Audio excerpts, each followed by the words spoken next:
Venimos estudiando la oración modelo para poder extraer del Padre Nuestro esos elementos que me van a servir a mí al momento de articular una oración a mi Padre que está en lo secreto y que me puede recompensar en lo público cuando, como dice su palabra. Yo quiero con este estudio buscar que nosotros siempre tengamos como base fundamental su palabra. Su palabra es inmutable, no cambia, y su escritura sigue siendo más actual que el descubrimiento del mañana. Nosotros tenemos unas semanas estudiando paso a paso esta porción donde Cristo habla de la oración, pero yo quise en esta tercera petición ampliar un poco más. ¿Y por qué razón?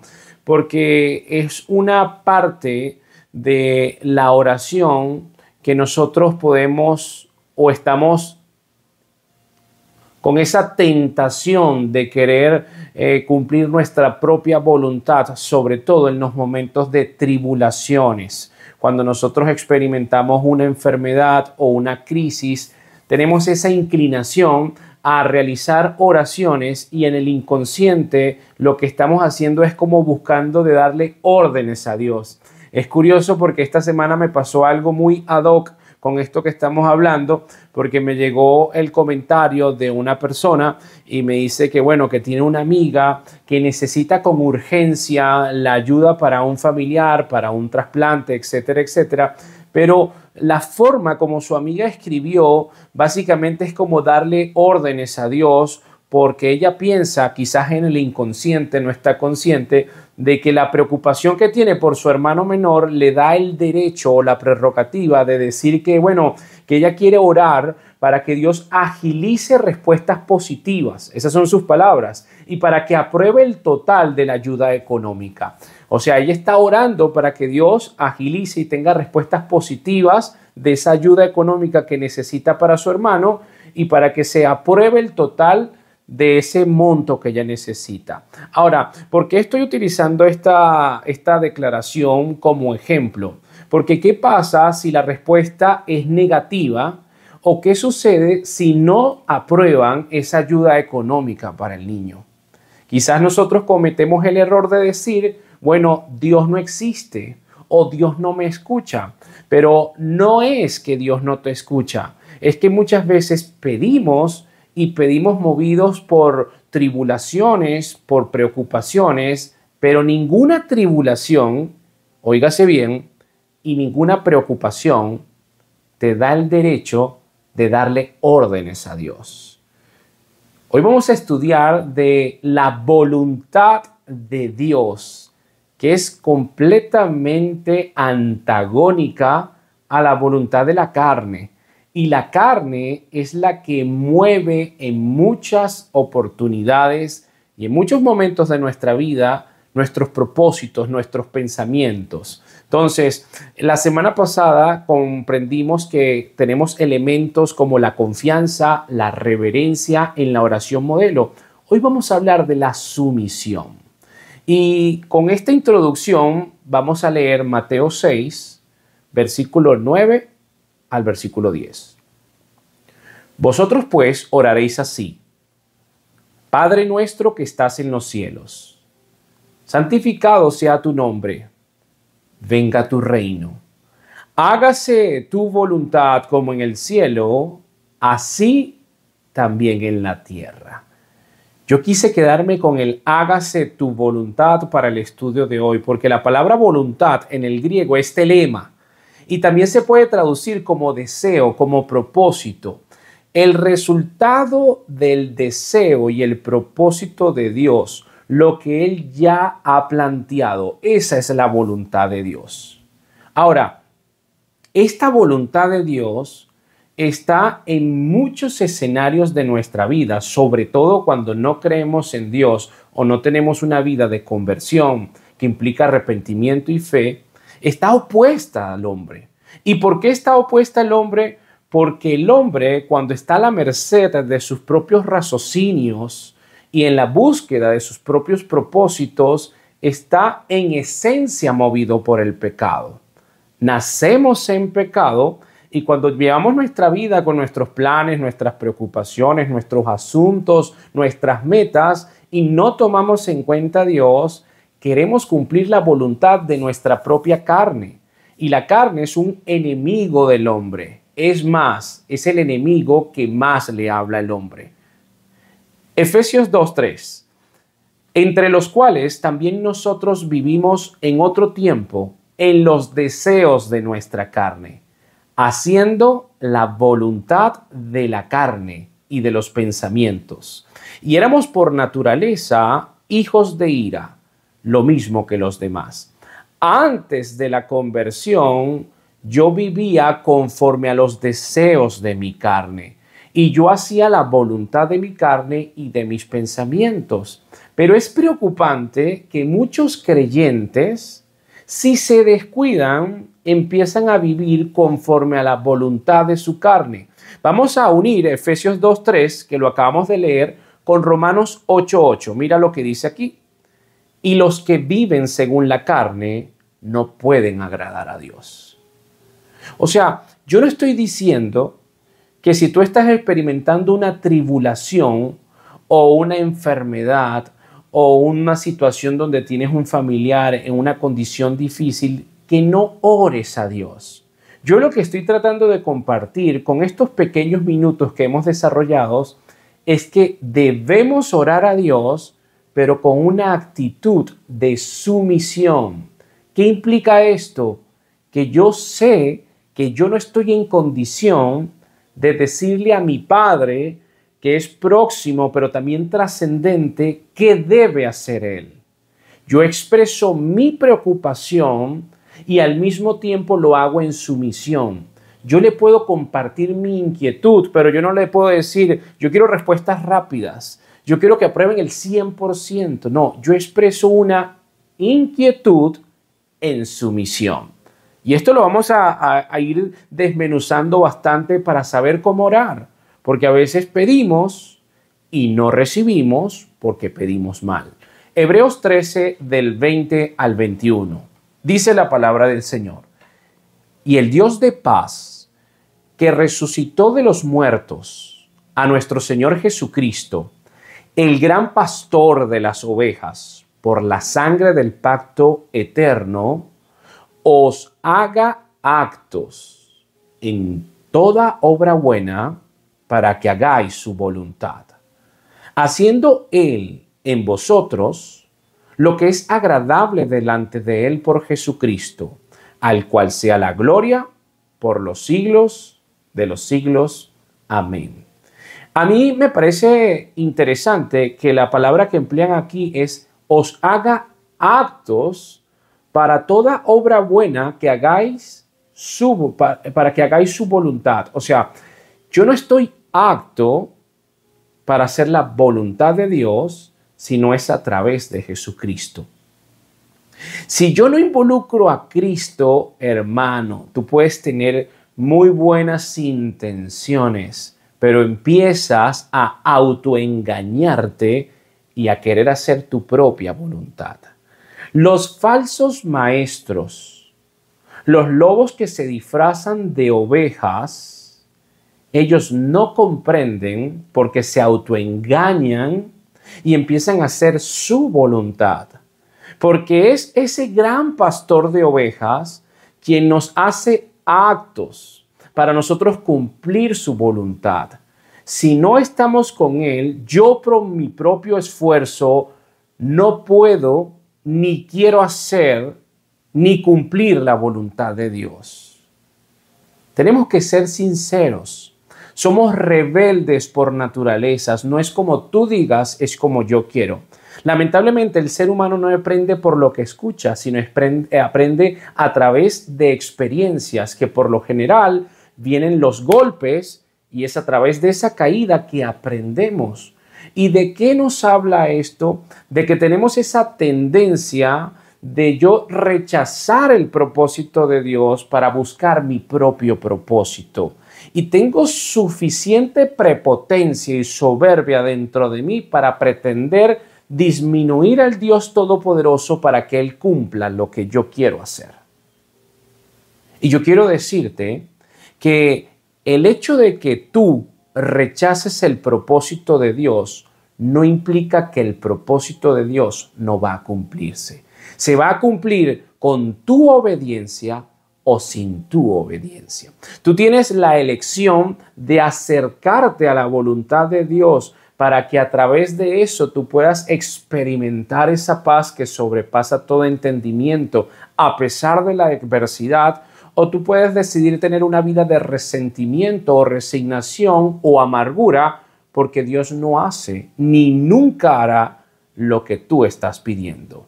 Daniel 4:35, luego de que Dios al rey Nabucodonosor lo llevó a la locura y él volvió dentro de sí, él confiesa lo siguiente: todos los habitantes de la tierra son considerados como nada. Y Dios hace según su voluntad en el ejército del cielo y en los habitantes de la tierra. Y no hay quien detenga su mano y le diga: ¿qué haces? Criatura minúscula. ¿Tú crees que tú tienes la capacidad de decirle a Dios: oye, ¿qué tú estás haciendo? ¿Por qué tú no has respondido esto? Eso se llama orgullo.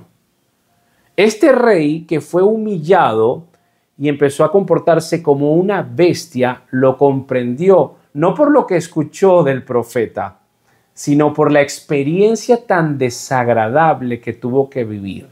Y así somos nosotros. Pretendemos rebajar al Dios soberano y todopoderoso a mis propios deseos, a mi concepción de lo que es bueno y de lo que es malo. Y por eso oramos pidiéndole a Dios que cumpla mi voluntad. Qué equivocados estamos. Cristo nos dice: hágase tu voluntad, su voluntad. Entonces yo tengo que más bien conocer su voluntad y aprender de su voluntad, porque sus preceptos, que son sus propósitos, muchos están descritos con lujo de detalles en este libro, para yo aprenderlo, obedecerlo y vivirlo. Efesios 1:11 dice la palabra del Señor: en él asimismo tuvimos herencia, habiendo sido predestinados conforme al propósito del que hace todas las cosas según el designio de su voluntad. Dios tiene un drama. Ese drama está descrito aquí. Dios en su soberanía permitió la entrada del pecado, la rebelión de Lucifer, y permitió que el mundo se dirige a tinieblas que cubrirán la tierra. Pero en su drama, Él nos dejó también el Apocalipsis para ver a Cristo, al Cristo glorificado que viene en juicios. Ahora, yo quiero que sepas que nada de su drama va a cambiar por una oración o por un grupo de oraciones. Las oraciones tienen que hacerse conforme a su drama, porque todo lo que está escrito en ese libro, todo se ha cumplido y falta un porcentaje minúsculo para que se cumpla, pero va a cumplirse, porque es la palabra de Dios. Ahí están sus designios. Entonces, sus designios van a cumplirse. Yo puedo conocer sus designios y orar conforme a sus designios. Y tenemos el gran ejemplo de sumisión a su voluntad.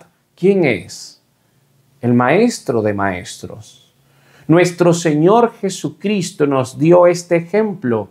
Vamos a comenzar ya para entrar en la persona de Jesucristo. Él tiene un diálogo con la mujer samaritana en Juan 4. Le dice todo lo que ella estaba haciendo. ¿Y qué sucede después de ese diálogo? Juan 4:31, versículo 31 en adelante. Entre tanto, los discípulos le rogaban diciendo: Rabí, come. Él les dijo: yo tengo una comida que comer que vosotros no sabéis. Entonces los discípulos decían unos a otros: ¿le habrá traído a alguien algo de comer? Jesús le dijo: mi comida es que haga la voluntad del que me envió y que acabe su obra.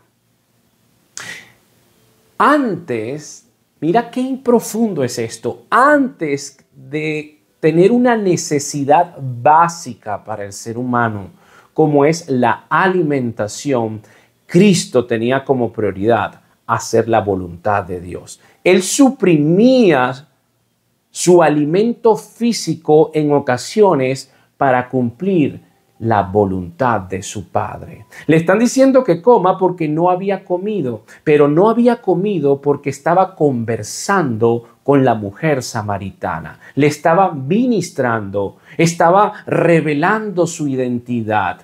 De esa agua nunca tendrás sed. Y él suprimió su necesidad básica necesaria para ministrarle a esa mujer y por medio de ella a todos los samaritanos que se quedó con ellos 2 días. Ahí está la voluntad de Dios. Segundo ejemplo, mucho más profundo con nuestro Maestro, el Señor Jesucristo en Getsemaní. Ya sabe que su hora ha llegado, ya sabe que viene el traidor, entra en oración, le dice a los 3 más cercanos que le acompañen, Lucas 22, versículo 41 en adelante, y él se apartó de ellos a distancia como de un tiro de piedra, y puesto de rodillas oró, diciendo, Padre, si quieres, pasa de mí esta copa, pero no se haga mi voluntad, sino la tuya.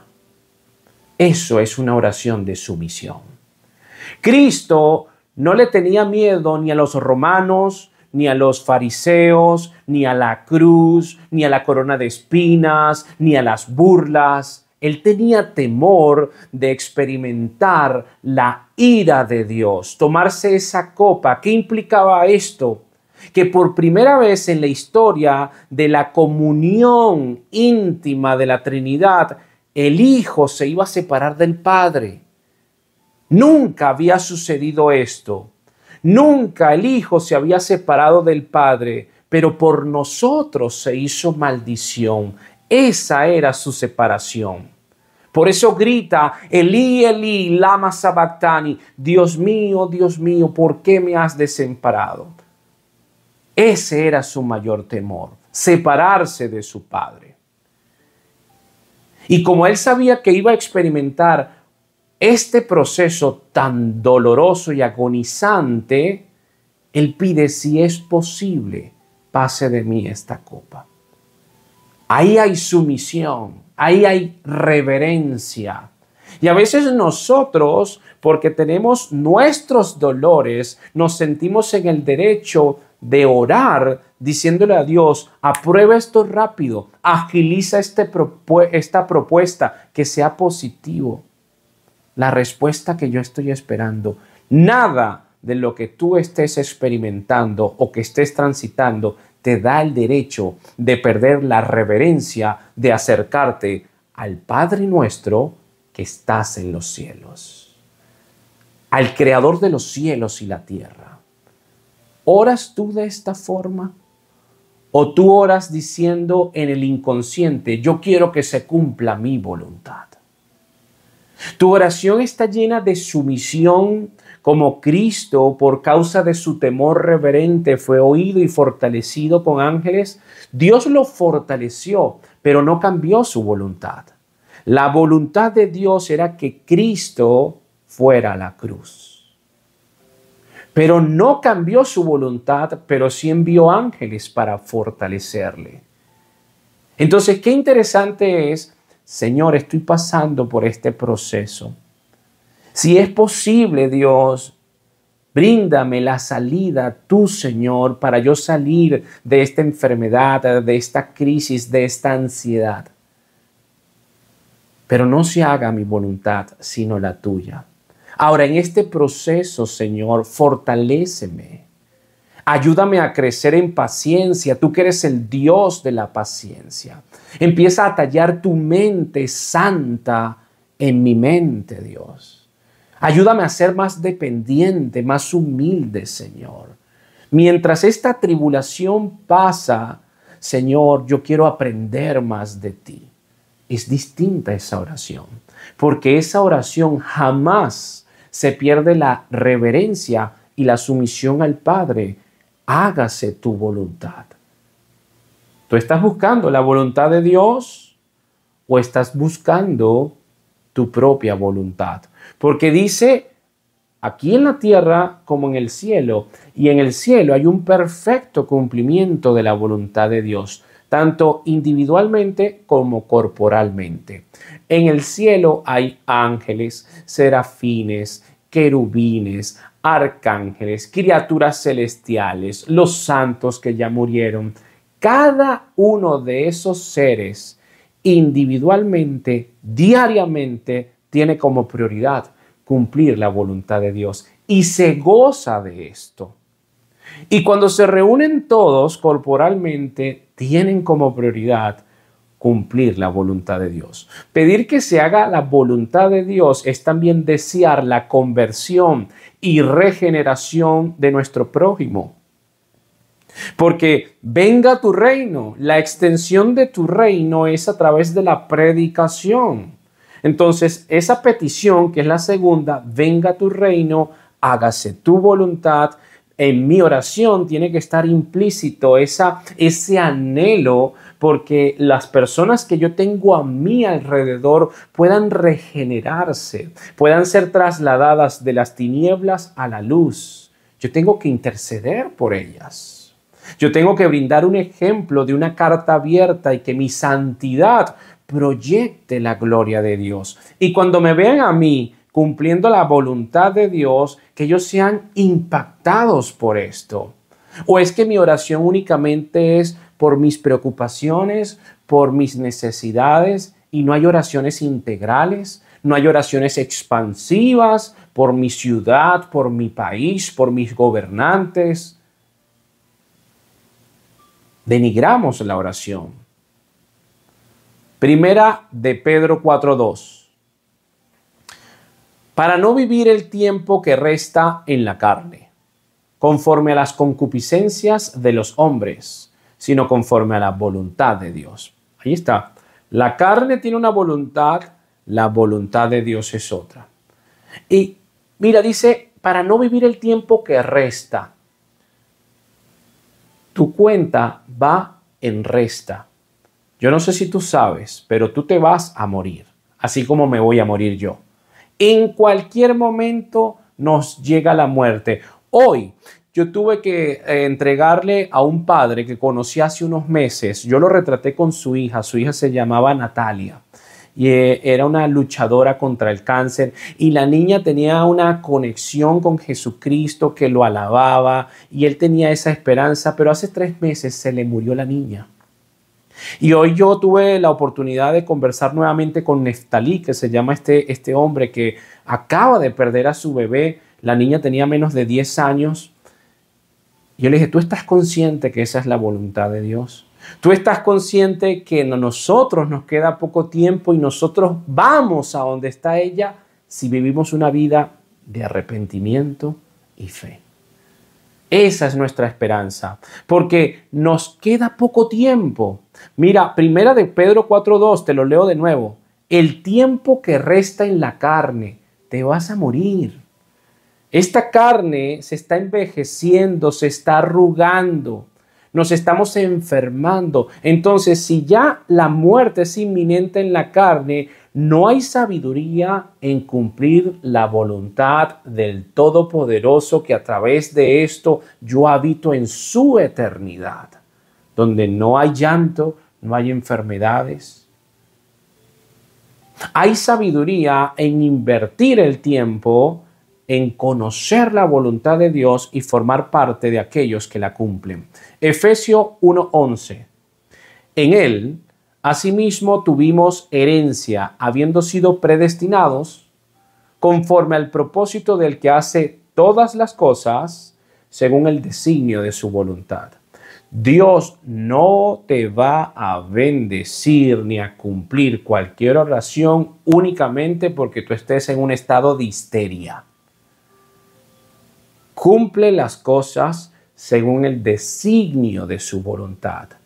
Ahorita vemos las redes plagadas de falsos apóstoles, falsos profetas con una cantidad de barbaridades que creen que porque gritan y porque se jamaquean, Dios va a pervertir los designios de su voluntad. Mentira del diablo. Efesios 5:17. Por tanto, no seáis insensatos, sino entendidos de cuál sea la voluntad del Señor. Para tú ser entendido, tienes que tener entendimiento. Y el entendimiento viene de este libro que está aquí. La Biblia, suficiente, vigente, inmutable, inerrante. Cuando yo paso tiempo meditando en su palabra, yo empiezo a ser alumbrado mis ojos espirituales y empiezo a entender el drama de Dios, la voluntad de Dios, y quizás cosas que me preocupaban o me llevaban a la tristeza en el pasado ya no están, porque ya yo sé que es su voluntad, que yo no cambio a nadie, que yo no convierto a nadie, que yo no salvo a nadie, que yo vivo el resto de mi tiempo que me queda buscando de poner los ojos en el autor y consumador de la fe, en Jesucristo, acumulando riquezas en el cielo donde ni la polilla ni el orín corrompen. El entendimiento no puede ser transferido de una mente a otra. Tú puedes hacer cuanto curso quieras, si no tienes tiempo para entender y conocer a Dios, no tendrás entendimiento. Tú puedes ver cualquier cantidad de videos y todo. Si no tienes intimidad y no entras en tu aposento, cerrada tu puerta y en lo secreto no conversas con Dios, no vas a experimentar esa recompensa en lo público, que es lo que venimos estudiando. Finalmente, querido hermano, si quieres, agarra hielo y te vas poniendo si estás inflamado con todo lo que estás recibiendo. Romanos 12:2. Y no os adaptéis a este mundo, sino transformaos mediante la renovación de vuestra mente, para que verifiquéis cuál es la voluntad de Dios, lo que es bueno, aceptable y perfecto. Si yo no renuevo mi mente todos los días y no experimento esa metamorfosis para no adaptarme a las tendencias, a las modas, a las ideologías y a la cantidad de babosadas que vemos en el mundo que nosotros estamos viviendo, yo no voy a experimentar esto. Pero cuando yo conozco la voluntad de Dios, dice que es buena. La palabra se puede traducir también, es útil, es provechosa, es aceptable, es placentera, es agradable, está completa, es íntegra. O sea, hay una armonía en la voluntad de Dios, no hay disonancias, no es que hay incongruencias, todo es perfecto. Y yo para entrar ahí y para tener ese entendimiento y para orar conforme a su voluntad y para seguir creciendo en esto y gozarme incluso en las adversidades porque lo veo a Él. Cuando yo tengo esa cosmovisión, la única forma es a través de tiempo de calidad con mi Padre. Nadie lo puede hacer por ti, yo no lo puedo hacer por ti. Yo puedo compartir un estudio contigo, yo puedo orar contigo, yo puedo hacer transmisiones en vivo contigo, pero lo demás es tu responsabilidad. Yo cumplo como atalaya, veo el mal que se acerca, toco el chofar, media hora estamos conversando de la palabra de Dios, pero es tu responsabilidad sacudirte y hacer la voluntad de Dios. Que la gracia y que la paz de Dios esté contigo y que sea nuestro Padre Todopoderoso el que te dé el entendimiento para que cuando ores, ores en confianza, en reverencia, en sumisión, entendiendo y comprendiendo que es su voluntad, no la nuestra.